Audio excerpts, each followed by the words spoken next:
જો તમને આ રેસીપી પસંદ આવી તો લાઈક કરજો, શેર કરજો અને સબસ્ક્રાઈબ કરજો. જય શ્રી કૃષ્ણ. હું સગુણાબેન સ્યારા સુરતથી તમારું ગુજરાતી ફૂડમાં સ્વાગત છે. આજે આપણે બનાવીશું માંડવી પાક. માંડવી પાક બનાવવાનો છે તો તેના માટે આપણે 3 વાટકા દાણા લીધેલા છે, માંડવીના કાચા દાણા. 3 વાટકા માંડવીના દાણા છે તો તેની સામે 1 વાટકો ખાંડ લીધેલી છે. ટોપરાનું છીણ લીધેલું છે. 100 ગ્રામ દેશી ઘી જોશે, 2 ચમચી. પહેલાં તો આપણે દાણા શેકી લેશું.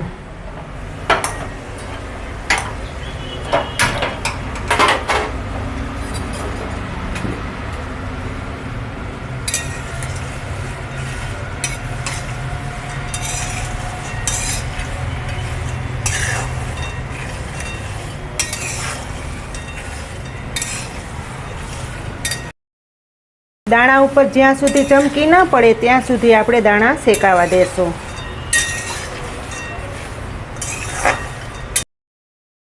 હળવા હાથે હલાવતા રહેશું.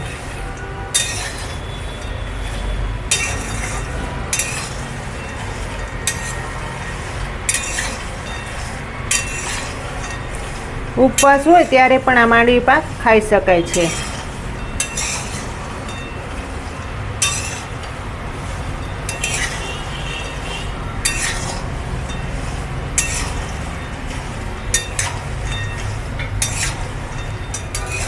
મારી દીકરીને માંડવી પાક બહુ વાલો.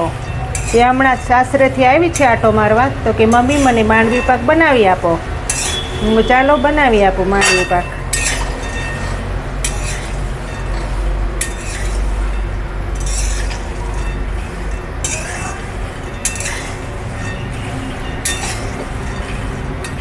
દાણા ઉપર ચમકી પડવા દેશું, જેથી કરીને ફોતરા આરામથી ઉકળી જાય.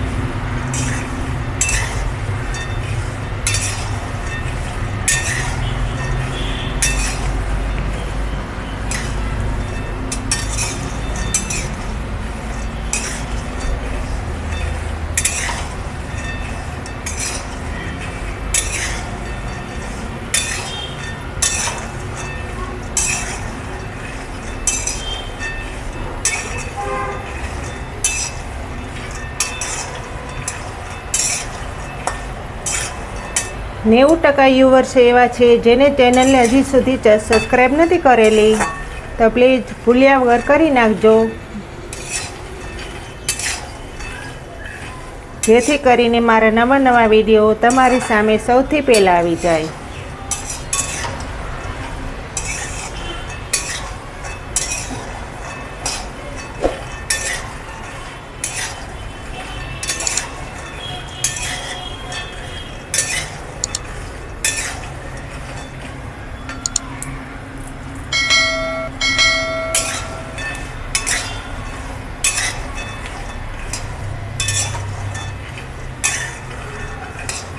તમે જોઈ શકો છો કે દાણા ઉપર ચમકી પડવા લાગી છે. હજુ આપણે 5 મિનિટ શેકાવા દેશું.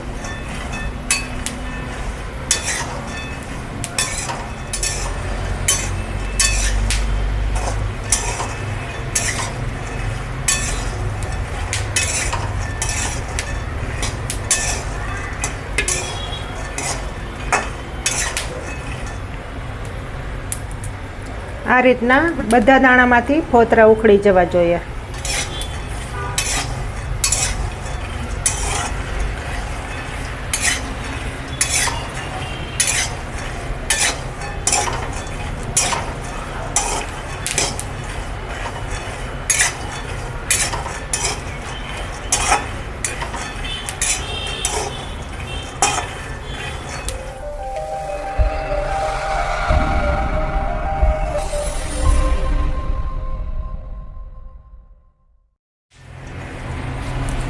ફોતરા ઉખેડીને જોઈ લેશું. આ રીતના બધા ફોતરા ઉખડી જવા જોઈએ.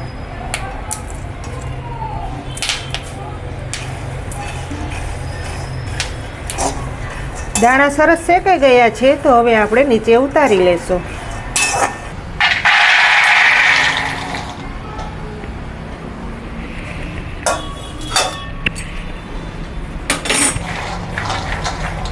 2 મિનિટ ઠંડા થવા દેશું, પછી આપણે ફોતરા ઉખેડશું.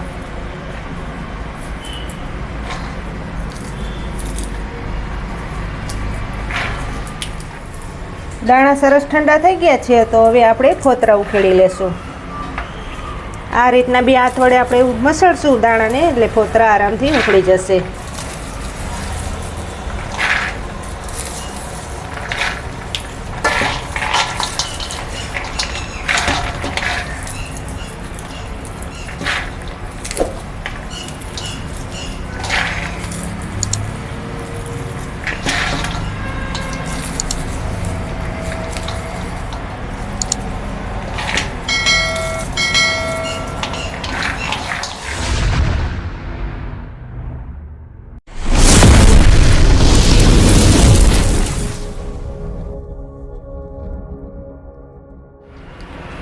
આ રીતના બધા દાણામાંથી ફોતરા ઉખેડી લીધા છે. હવે આપણે આને પીસી લેશું. અમુક રહી ગયા હોય હાથ વડે ઉખેડી લેવાના. મોટું પવાલું લેવાનું, તેમાં ભૂકો સારો થાય.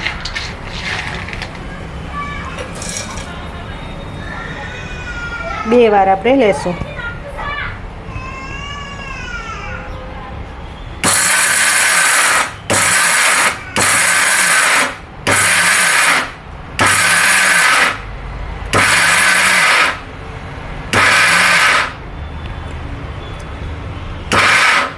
આ રીતનું પીસી લેવાનું.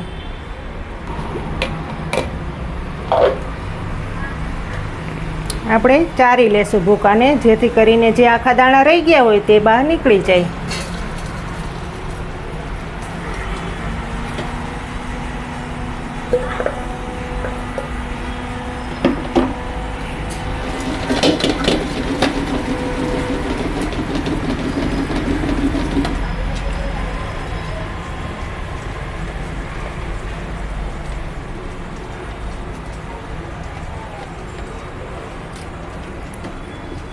ચારી લઈ તો આખા દાણા જે રહી ગયા હોય તે બહાર નીકળી જાય. આવી રીતનું કરકર્યું જ રાખવાનું, વધારે નથી પીસવાનું. જો વધારે પીસાઈ જાય તો દાણામાંથી તેલ નીકળી જાય. કારણ કે માંડવીના દાણામાં તેલનો ભાગ વધારે રહેલો હોય છે.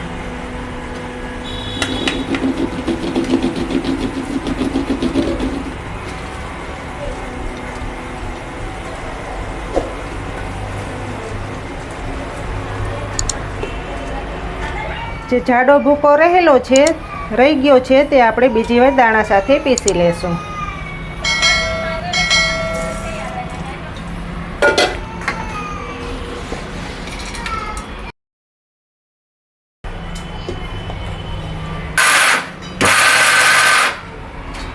બધો ભૂકો ચારી લઈએ.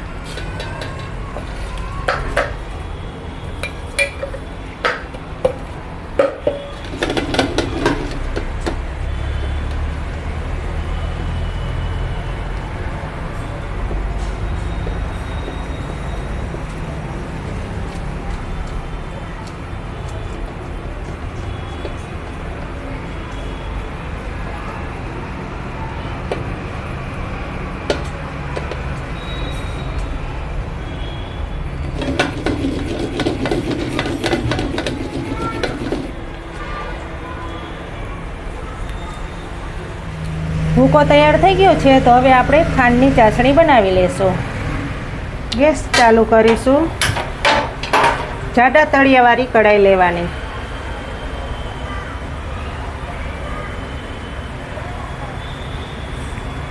જે 1 વાટકો ખાંડ લીધેલી છે તે આપણે ઓગાળી લેશું.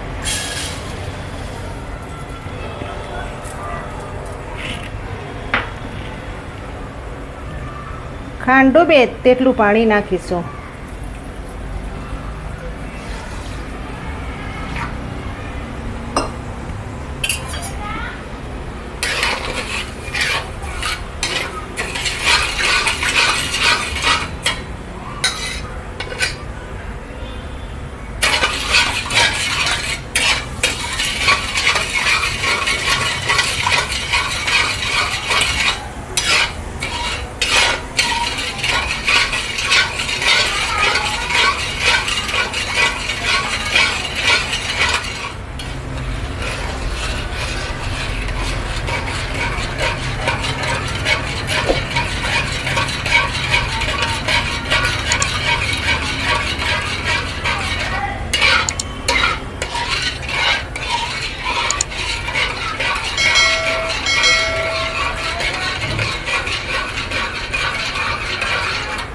આપણે એક તારવાળી ચાસણી લેવાની છે.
આપણે હાથ વડે જોઈ લેશું.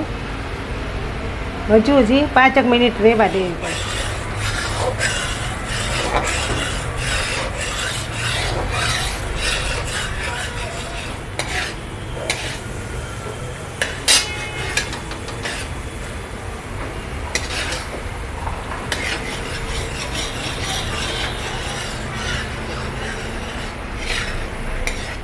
ચાસણી એકદમ ઘાટી થઈ ગઈ છે, તો હવે આપણે જોઈ લેશું. ગેસ ધીમો કરી દેશું.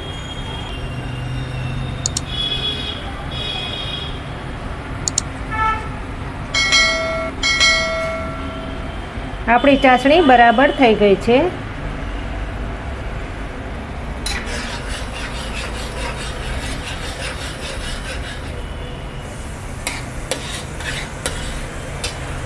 હવે આપણે ભૂકો નાખી દઈશું.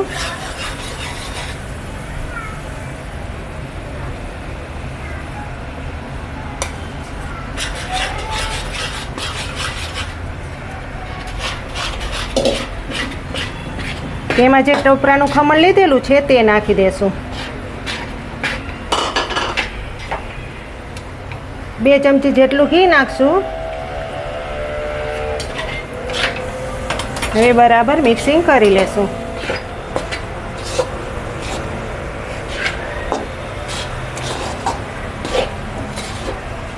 ગેસ બંધ કરી દેશું.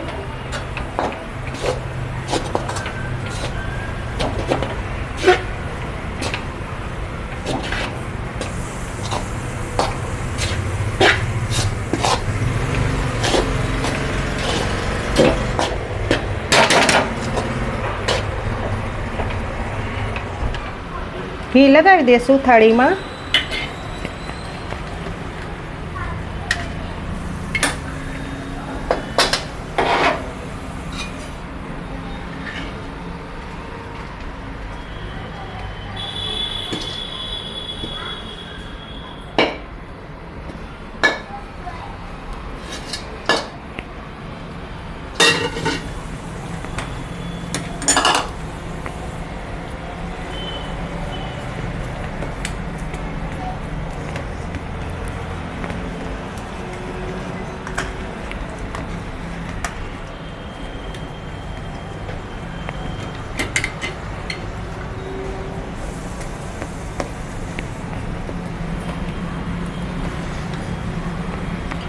આપણે વાટકા વડે દબાવી લેશું.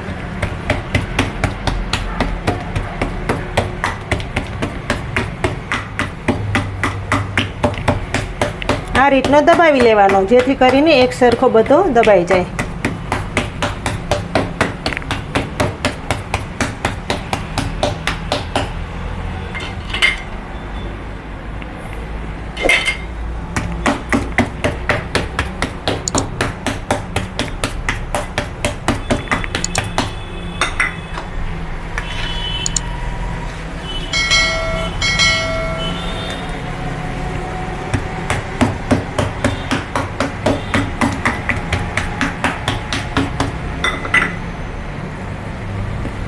આ રીતની બધી કોર દબાવી દેવાની.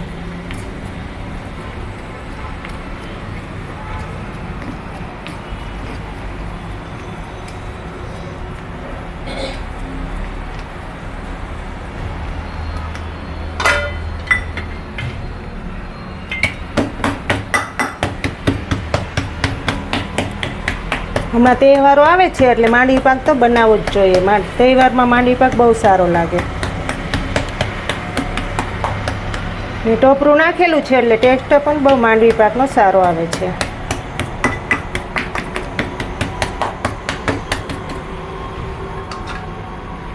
પાંચ મિનિટ ઠંડો થવા દેશું, પછી આપણે ઢેફલા પાડીશું.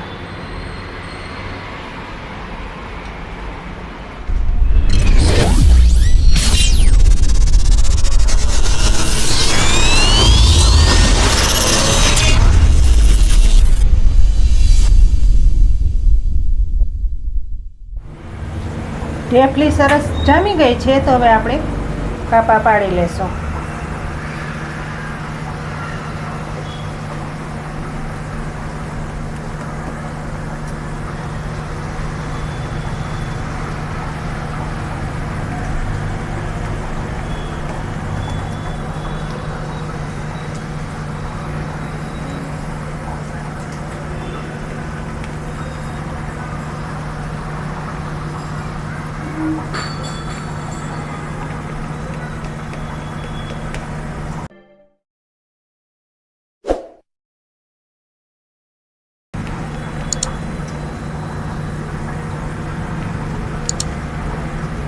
એકદમ સોફ્ટ બને છે ઢેફલી.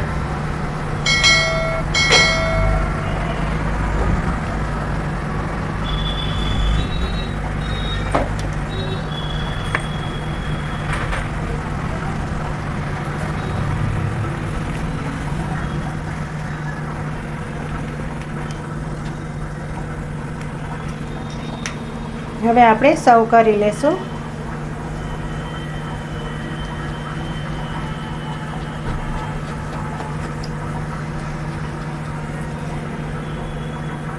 વચ્ચેથી એક ઢેફલી કાઢી લેશું.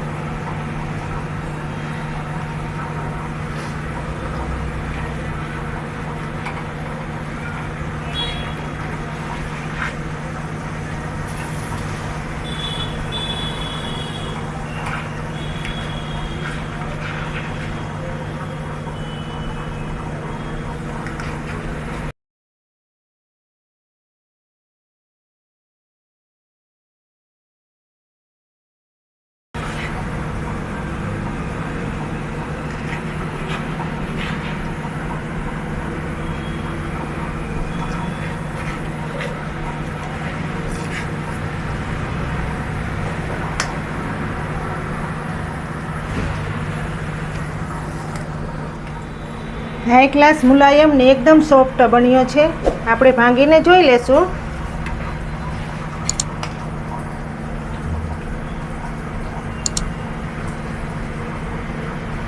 હાઈ ક્લાસ માંડવી પાક તૈયાર થઈ ગયો છે.